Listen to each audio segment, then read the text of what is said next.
The lobby of the Whitmore Hotel shimmered with quiet wealth.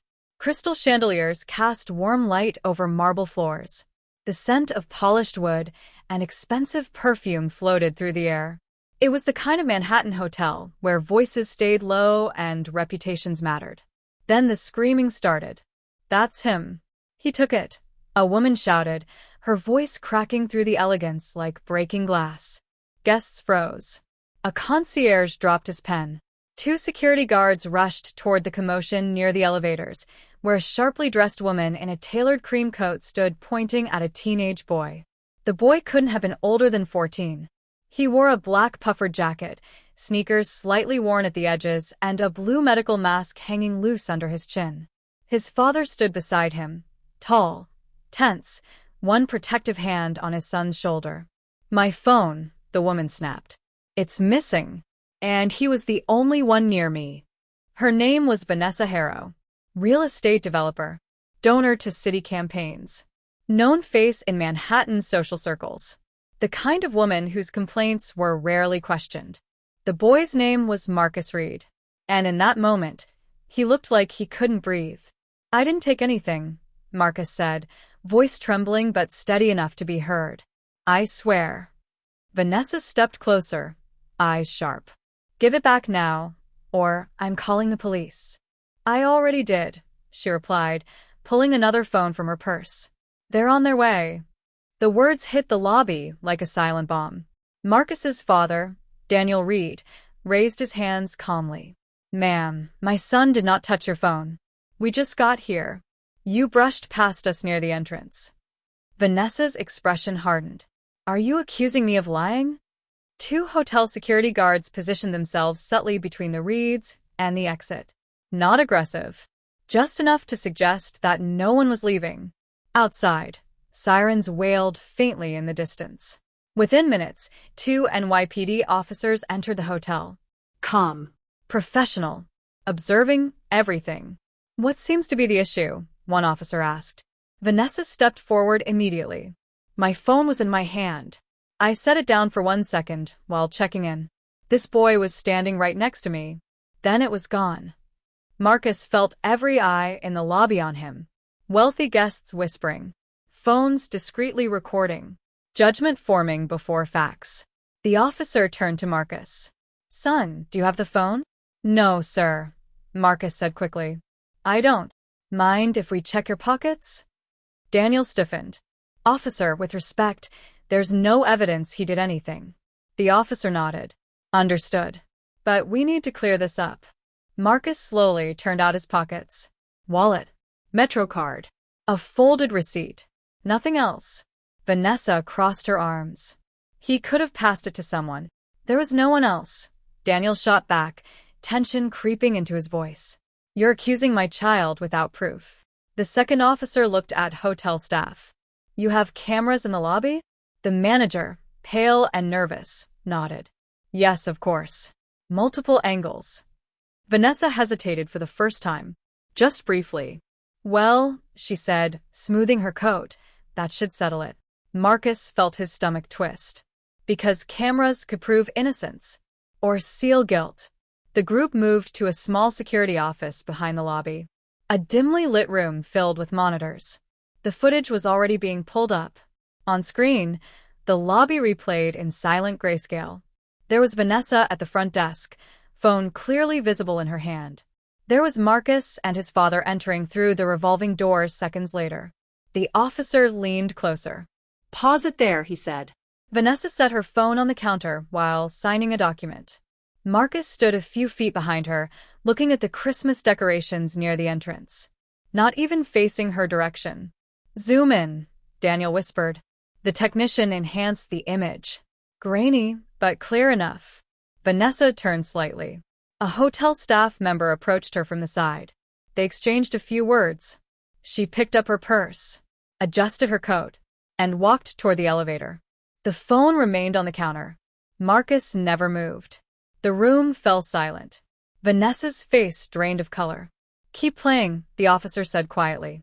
The footage continued. A man in a business suit stepped up to the counter moments later. He placed his briefcase down exactly where the phone had been left. The camera angle shifted as the technician toggled another view. In the new frame, the man glanced down. His hand hovered near the counter. The footage froze again. The officer's jaw tightened. Enhance that. Pixel by pixel, the image sharpened. The man's fingers closed around something rectangular. Vanessa inhaled sharply. That's not. You can't tell what that is. The officer didn't respond. The video resumed. The suited man slipped something into his coat pocket and walked calmly toward the exit. Marcus stared at the screen, heart pounding. Daniel let out a breath he didn't realize he'd been holding. The officer turned slowly toward Vanessa. "Ma'am," he said evenly, "it appears your phone was left on the counter." Vanessa's composure cracked. No. "That's not possible. I would never." "You said he took it," Daniel said quietly, his voice shaking now, not with fear, but anger. "You pointed at my son." The officer held up a hand. "Let's not escalate," but the damage had already been done. Because outside that small security room, in the glittering lobby of the Whitmore Hotel, guests were still whispering. Some had recorded the accusation. Some had already posted it. And the internet does not wait for corrections. The officer turned back to the footage. "Can you track that man's exit?" The technician switched to exterior cameras. The suited man stepped into a black sedan waiting at the curb. The car pulled away before anyone noticed. Vanessa's phone was gone. But Marcus had never touched it. The officer turned to Vanessa again. "We'll attempt to identify the individual who left with your device. In the meantime, I need you to understand the seriousness of making a public accusation." Vanessa said nothing. Marcus looked at his father, eyes glassy. "Dad, are we in trouble?" Daniel knelt slightly to meet his son's gaze. No. "You did nothing wrong." But as they stepped back into the lobby, the atmosphere had changed. Phones were still out. Whispers still lingered. And somewhere online, a clip of Vanessa pointing and shouting, "He took it," had already begun spreading. The truth was on camera. But the accusation had gone viral. And as the officers began running the license plate of the black sedan, they made a discovery that shifted the case in an unexpected direction. Because the car wasn't registered to the man in the suit. It was registered to someone far more powerful. Someone with direct ties to Vanessa Harrow. And when investigators dug deeper into the footage timeline, they noticed something else. Just seconds before Vanessa set her phone on the counter, she had already sent a message. A message that would change everything. By the time detectives pulled the hotel's internal server logs, the video of Vanessa Harrow pointing at Marcus had already been viewed hundreds of thousands of times. Overnight, it had spread across social media platforms in the United States and Europe. Headlines questioned profiling, privilege, and public accusation without proof. Marcus's face, blurred in some posts, exposed in others, was everywhere. Inside the Midtown precinct, Detective Laura Bennett leaned over a desk cluttered with printed screenshots and timestamp reports. 15 years on the force had taught her one thing: viral cases moved faster than investigations. And when money and influence were involved, the truth often got buried under reputation management. "Walk me through it again," she said to the digital forensics analyst. The analyst rotated his monitor. At 7:42 and 11 seconds p.m., Ms. Harrow unlocks her phone. At 7 hours 42 minutes and 19 seconds, she sends a message. 8 seconds later, she places the phone on the counter. 8 seconds, Bennett repeated. He nodded. The message went to a contact saved as AJ. Full name? Adrian Jacobs. Bennett's eyes narrowed slightly. That name sounds familiar. The analyst tapped a few keys. It should. Adrian Jacobs is the chief operating officer of Harrow Urban Holdings, Vanessa's company, the same company that owned half the commercial properties on the Upper West Side. Bennett leaned back slowly. So, the car that picked up our suited mystery man, registered to Harrow Urban Holdings, the analyst confirmed. Fleet vehicle. The room went quiet. On the surface, it had looked like a careless mistake. A wealthy woman leaving her phone behind. A random stranger pocketing it. An innocent teenager falsely accused. But the timeline was tightening into something else. What did the message say? Bennett asked. The analyst hesitated. We had to get a limited warrant because it involved corporate property, but the carrier provided metadata and partial content stored in the cloud. He enlarged the recovered text on screen. 7:42 and 19 seconds p.m. Vanessa Harrow. It's done. He's here. Bennett felt a chill creep up her spine. He's here, she repeated. The analyst nodded. 3 seconds later, Adrian Jacobs replies, understood. And then, Bennett asked, nothing. Her phone goes inactive until the 911 call. The accusation, the shouting, the chaos. Bennett stared at the still image from the security footage, Vanessa standing poised, composed, before everything erupted. Run, Jacobs, she said. Financials. Recent disputes. Pending deals. Within hours, pieces began surfacing. 3 weeks earlier, Harrow Urban Holdings had been locked in a quiet but aggressive negotiation over a redevelopment contract in Brooklyn. The final approval rested with a community advisory board, one that had raised concerns about displacement of lower-income residents. One board member stood out. Daniel Reed, Marcus's father. Bennett exhaled slowly. You've got to be kidding me. Daniel Reed wasn't just a random hotel guest. He was a civil engineer and elected member of the advisory board reviewing Harrow's proposal. Public records showed he had recently voted against preliminary zoning adjustments that would benefit Harrow's development. The same development that Jacobs had been lobbying aggressively to push through. And on the night of the hotel incident, Daniel had been meeting with a private investor at the Whitmore Hotel. Was Vanessa scheduled to be there? Bennett asked. The analyst checked the hotel registry. No official booking. But her company regularly hosts private events there. Bennett stood up. Pull all camera angles. Not just the lobby. I want exterior footage an hour before and after. They worked through the night. At 6:58 p.m., nearly 45 minutes before the accusation, a black sedan pulled into a service entrance behind the hotel. Adrian Jacobs stepped out. He entered through a side corridor rarely used by guests. At 7:15 p.m., Vanessa arrived separately through the main entrance. At 7:39 p.m., Daniel and Marcus entered the hotel. 3 minutes later, Vanessa sent the message. It's done. He's here. Bennett felt the pattern forming like a shadow in the back of her mind. At 7:43 p.m., the suited man, still unidentified, appeared in the lobby near the front desk, positioned exactly where Vanessa would later leave her phone. And then the accusation. The shouting. The police call placed almost immediately. Bennett drummed her fingers against the desk. If this was random, it's one hell of a coincidence. The analyst pulled another frame. There's something else. On a secondary angle, partially obscured by a decorative pillar, Vanessa's hand was visible just before she stepped away from the counter. She hesitated. Her fingers hovered over the phone, then deliberately moved away. As if leaving it there was intentional.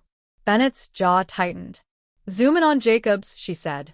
The footage from the service corridor showed Adrian Jacobs exiting the hotel through the rear entrance at 7:46 p.m., minutes after the suited man left with the phone. He made a call immediately upon entering the sedan. Bennett requested cell tower pings for Jacobs' phone. The location matched the hotel perimeter during the exact timeline of the accusation. She turned to her partner, Detective Miguel Alvarez, who had just entered with fresh coffee and a stack of printed emails obtained through an emergency subpoena. You're going to want to see this, Alvarez said.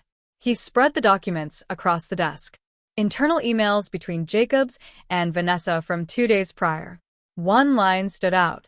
We need leverage. Reed is holding the vote hostage. Another message from Vanessa. Pressure works when applied publicly. Bennett felt her pulse quicken. This wasn't about a phone, she murmured. Alvarez nodded grimly. If they could discredit Reed publicly, create controversy, suggest misconduct, the board could suspend him, Bennett finished. And the vote would proceed without him. The room felt colder. Marcus hadn't been the target. Daniel had. A public accusation. Viral footage. A stain on reputation. Even without charges, the optics alone could force a resignation. Bennett stared at the still image of Vanessa pointing at Marcus. Calculated. Controlled. Find the suited man, she said. Facial recognition through DMV records came back with a match. Thomas Keating, contract consultant, previously retained by Harrow Urban Holdings for logistics coordination. Keating had no prior criminal record, but he had been paid a substantial consulting fee 2 days after the incident, transferred from a subsidiary account tied to Jacob's department. Alvarez looked up from his screen. Keating's lawyer just responded to our inquiry. And he says his client found the phone by accident and panicked when the situation escalated. Panicked. Bennett scoffed. He got into a company car. Alvarez nodded slowly. And here's the twist. He rotated his monitor. Bank records showed a second transaction, larger than the first, pending release to Keating. Scheduled for 3 days from now. Conditional. Bennett read the memo line attached to the payment. Final upon silence. Silence. Her eyes lifted to Alvarez. They're paying him to keep quiet, she said. Alvarez nodded. And if he decides not to? Bennett's gaze hardened. Then this stops being about reputational sabotage, she said quietly. It becomes obstruction. Outside the precinct windows, Manhattan buzzed unaware. Inside, the pieces were locking into place. Vanessa Harrow hadn't panicked. She had planned. But before detectives could move to bring Keating in for formal questioning, Alvarez's phone buzzed. He glanced at the screen. His expression shifted instantly. What is it? Bennett asked. Alvarez swallowed. Keating just checked into a private clinic in Connecticut. For what? Alvarez looked up slowly. Severe head trauma. Bennett's stomach dropped. Car accident, Alvarez continued. Single vehicle. Late last night. Is he conscious? Alvarez shook his head. No. And according to the hospital, He paused. they're not sure he's going to wake up. And if Thomas Keating didn't wake up, the only man who physically removed the phone, the man who could confirm whether this was coincidence or conspiracy, would never testify, leaving one question hanging in the air. Was it really an accident? Or had someone decided that silence needed to be permanent?